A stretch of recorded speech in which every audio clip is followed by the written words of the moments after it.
ಎಲ್ಲಿಯ ಅಯೋಧ್ಯ, ಎಲ್ಲಿಯ ತುಮಕೂರು. ತುಮಕೂರಿನಲ್ಲೂ ಕೂಡ ಶ್ರೀರಾಮಚಂದ್ರ ವನವಾಸದ ಸಂದರ್ಭದಲ್ಲಿ ಇಲ್ಲಿಗೆ ಬಂದಿದ್ರು ಅನ್ನುವಂಥ ಐತಿಹ್ಯಗಳಿದೆ.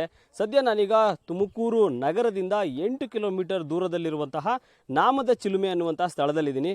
ನಾನು ದೃಶ್ಯದಲ್ಲಿ ತೋರಿಸ್ತಾ ಹೋಗ್ತೀನಿ. ನೀವು ನೋಡ್ಬೋದು, ಈ ಒಂದು ದೇವರಾಯನ ದುರ್ಗ ಅರಣ್ಯ ಪ್ರದೇಶದ ತಪ್ಪಲಿನಲ್ಲಿರುವಂತಹ ನಾಮದ ಚಿಲುಮೆ. ಈ ಒಂದು ಚಿಲುಮೆಯಲ್ಲಿ ವರ್ಷದ 365 ದಿನಗಳು ಕೂಡ ನೀರು ಅಂದರೆ ಜಿನುಗ್ತಾ ಇರುತ್ತೆ, ಅಂದರೆ ಹರಿತಾ ಇರುತ್ತೆ. ಈ ಒಂದು ಸ್ಥಳ ಏನಿದೆ ನಾಮದ ಚಿಲುಮೆ ಅಂತ ಬರಲಿಕ್ಕೆ ಪುರಾಣದಲ್ಲಿ ಐತಿಹ್ಯಗಳಿದ್ದಾವೆ. ಇಲ್ಲೂ ಕೂಡ ಅದಕ್ಕೆ ಸಾಕ್ಷ್ಯಾಧಾರಗಳು ಕೂಡ ನೀವು ನೋಡ್ಬೋದು. ಏನು ಈ ಒಂದು ಬಂಡೆಯಿಂದ ನೀರು ಬರುತ್ತೆ ಇಲ್ಲಿಗೆ.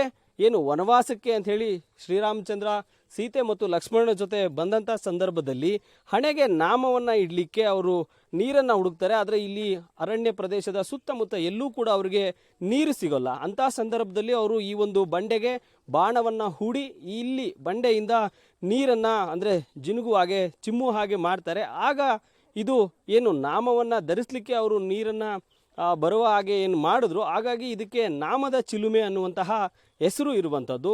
ಇಲ್ಲಿ ಸುತ್ತಮುತ್ತ ಏನು ಅರಣ್ಯ ಇದೆ, ಈ ಒಂದು ಅರಣ್ಯ ಪ್ರದೇಶದ ನಡುವೆ ಇರ್ತಕ್ಕಂಥ ಈ ಒಂದು ನಾಮದ ಚಿಲುಮೆ ಇಂದಿಗೂ ಕೂಡ 365 ದಿನಗಳು, ನಾನೇನು ಈಗಾಗಲೇ ಹೇಳಿದಂತೆ ವರ್ಷದ 365 ದಿನಗಳು ಕೂಡ ನೀರು ಹರಿತಾ ಇರುತ್ತೆ. ಪುರಾಣದಲ್ಲಿ ಸಾಕಷ್ಟು ಉಲ್ಲೇಖಗಳಿದೆ. ಏನು ಕರ್ನಾಟಕದಲ್ಲಿ ಶ್ರೀರಾಮಚಂದ್ರ ಬಹಳಷ್ಟು ಕಡೆ ಸಂಚಾರವನ್ನು ಮಾಡಿದ್ರು ಅನ್ನುವಂಥದ್ದು. ಹಾಗೆಯೇ ಅವರು ಈ ಒಂದು ತುಮಕೂರಿನ ಭಾಗದಲ್ಲೂ ಕೂಡ ಸಂಚಾರ ಮಾಡಿದ್ರು. ಅದಕ್ಕೆ ಈ ಒಂದು ಸ್ಥಳ ಅಂದರೆ ಸಾಕ್ಷಿಯಾಗುತ್ತೆ. ಇಲ್ಲಿಗೆ ಕೂಡ ಸಾಕಷ್ಟು ಸಂಖ್ಯೆಯಲ್ಲಿ ಪ್ರವಾಸಿಗರು ಬರ್ತಾರೆ. ಈ ಒಂದು ಸ್ಥಳಕ್ಕೆ ಬಂದು ಇಲ್ಲಿನ ನಾಮದ ಚಿಲುಮೆಯನ್ನು ನೋಡಿ ಇಲ್ಲಿನ ನೀರನ್ನು ಏನು ತೀರ್ಥ ಸ್ವರೂಪ ಅಂಥೇಳಿ ಭಾವಿಸಿ ಅದನ್ನು ಪ್ರೋಕ್ಷಣೆಯನ್ನು ಮಾಡ್ತಾರೆ, ಜೊತೆಗೆ ಸೇವಿಸ್ತಾರೆ. ಹಾಗೆ ಇದರಿಂದ ಒಳ್ಳೆಯದಾಗುತ್ತೆ ಅನ್ನುವಂಥದ್ದು ಕೂಡ ಅವರ ನಂಬಿಕೆ. ನಮ್ಮ ಜೊತೆ ಇಲ್ಲಿಗೆ ಬಂದಿರತಕ್ಕಂಥ ಪ್ರವಾಸಿಗರಿದ್ದಾರೆ, ಅವ್ರನ್ನೇ ಮಾತಾಡ್ಸೋಣ. ಸರ್ ನಮಸ್ತೆ, ಎಲ್ಲಿಂದ ಬಂದಿದ್ದೀರಾ? ಈ ಸ್ಥಳದ ಬಗ್ಗೆ ಗೊತ್ತಿತ್ತಾ ನಿಮಗೆ? ಹೇಗೆ ಸರ್, ನಮ್ಮ ಹೆಸರು ಚಿರಂಜೀವಿ ಅಂತ, ಚಿತ್ರದುರ್ಗ ಜಿಲ್ಲೆಯಿಂದ ಬಂದಿದ್ದೀವಿ. ನಮಗೆ ಇದ್ರ ಬಗ್ಗೆ ಮಾಹಿತಿ ಇರಲಿಲ್ಲ. ನಾವು ತುಮಕೂರಿಗೆ ಬಂದ ಮೇಲೆ ಇದ್ರ ಬಗ್ಗೆ ತುಮಕೂರು ಸುತ್ತಮುತ್ತ ಇರೋ ಜಾಗಗಳಿಗೆ ನಾವು ತಿರುಗಾಡಬೇಕಾದ್ರೆ ಇಲ್ಲಿ ನಾಮದ ಚಿಲುಮೆ ಅನ್ನೋ ಒಂದು ಜಾಗ ಇದೆ ಅಂತ ಗೊತ್ತಾದ್ಮೇಲೆ ಇಲ್ಲಿಗೆ ಬಂದು ನೋಡಿದ ಮೇಲೆ ಗೊತ್ತಾಗಿದ್ದು. ರಾಮ ಲಕ್ಷ್ಮಣ ಸೀತೆ ಇಲ್ಲಿ ವನವಾಸಕ್ಕೆ ಬಂದಿದ್ದರು. ಅವ್ರಿಗೆ ಹಣೆಗೆ ತಿಲಕ ಇಡೋಕ್ಕೆ ನೀರಿರಲಿಲ್ಲ. ಆ ಟೈಮಲ್ಲಿ ರಾಮ ಬಂದುಬಿಟ್ಟು ಬಾಣ ಬಿಟ್ಟಾಗ ಇಲ್ಲಿ ಚಿಲುಮೆ ಆಗಿಬಿಟ್ಟು ನೀರು ಬಂತು, ಅದರಿಂದ ಗಂಧ ಹಣೆಗೆ ಹಚ್ಕೊಂಡ್ರು ಅಂತ ಗೊತ್ತಾಗಿದೆ. ಬಟ್ ಎಷ್ಟೋ ಜನಗಳು ಇದ್ರ ಬಗ್ಗೆ ಮಾಹಿತಿ ಇಲ್ಲ.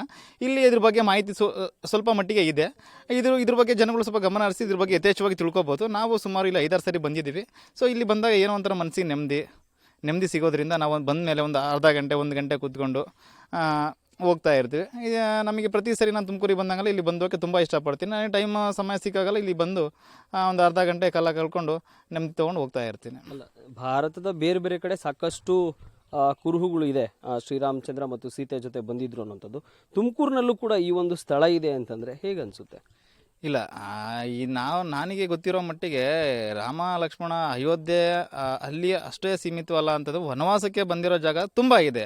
ಆ ವನವಾಸಕ್ಕೆ ಬಂದಿರೋ ತುಂಬ ಜಾಗದಲ್ಲಿ ನಮ್ಮ ಕರ್ನಾಟಕ ಮತ್ತು ನಮ್ಮ ತುಮಕೂರು ತುಂಬ ಈ ಅಂದರೆ ತುಂಬ ಪ್ಲೇಸಲ್ಲಿದೆ. ಅದರಲ್ಲಿ ತುಮಕೂರಲ್ಲಿ ಇದ್ರ ಬಗ್ಗೆ ಸ್ವಲ್ಪ ಜನಗಳಿಗೆ ತಿಳ್ಕೊಂಡ್ರೆ ರಾಮ ಲಕ್ಷ್ಮಣ ಇಲ್ಲಿ ಬಂದಿರೋ ಖುಷಿ ಅವ್ರಿಗೂ ಸಿಗುತ್ತೆ. ಅಯೋಧ್ಯೆ ಒಂದೇ ಪವಿತ್ರವಾದ ಜಾಗ ಅಲ್ಲ, ರಾಮ ಬಂದು ಹೋಗಿರೋ ಜಾಗ ಎಲ್ಲದೂ ಪವಿತ್ರ ಅನ್ನೋದ್ರ ಬಗ್ಗೆನೂ ಮಾಹಿತಿ ಸಿಗುತ್ತೆ.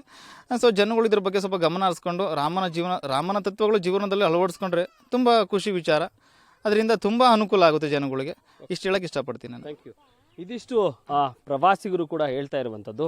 ಇನ್ನು ಈ ಒಂದು ಸ್ಥಳ ಈಗ ಸಾಕಷ್ಟು ಸಂಖ್ಯೆಯಲ್ಲಿ ಪ್ರವಾಸಿಗರು ಇಲ್ಲಿಗೆ ಬರಲಿಕ್ಕೆ ಕಾರಣ ಏನು ಅಂತಂದರೆ, ಇದೇ ಜನವರಿ 22ರಂದು ಅಯೋಧ್ಯೆಯಲ್ಲಿ ಏನು ರಾಮ ಮಂದಿರ ನಿರ್ಮಾಣವಾಗಿದೆ ಅಲ್ಲಿ ಶ್ರೀರಾಮನ ಮೂರ್ತಿಯನ್ನು ಪ್ರತಿಷ್ಠಾಪನೆಯನ್ನು ಮಾಡಿ ದೇವಾಲಯ ಲೋಕಾರ್ಪಣೆಯನ್ನು ಮಾಡ್ತಾ ಇದ್ದಾರೆ. ಹಾಗಾಗಿ ಅಲ್ಲಿನ ಒಂದು ಹಿನ್ನೆಲೆಯಲ್ಲಿ ಸಾಕಷ್ಟು ಸಂಖ್ಯೆಯಲ್ಲಿ ತುಮಕೂರಿನ ಈ ಒಂದು ದೇವರಾಯನ ದುರ್ಗ ಅರಣ್ಯ ಪ್ರದೇಶದಲ್ಲಿರುವಂತಹ ನಾಮದ ಚಿಲುಮೆಗೂ ಕೂಡ ಸಾಕಷ್ಟು ಸಂಖ್ಯೆಯಲ್ಲಿ ಪ್ರವಾಸಿಗರು ಬಂದು ಈ ಒಂದು ಸ್ಥಳವನ್ನು ಕೂಡ ವೀಕ್ಷಣೆಯನ್ನು ಮಾಡ್ತಾ ಇರುವಂಥದ್ದು. ಮಧು ಇಂಗಳದಾಳ್, ನ್ಯೂಸ್ ಫಸ್ಟ್, ತುಮಕೂರು.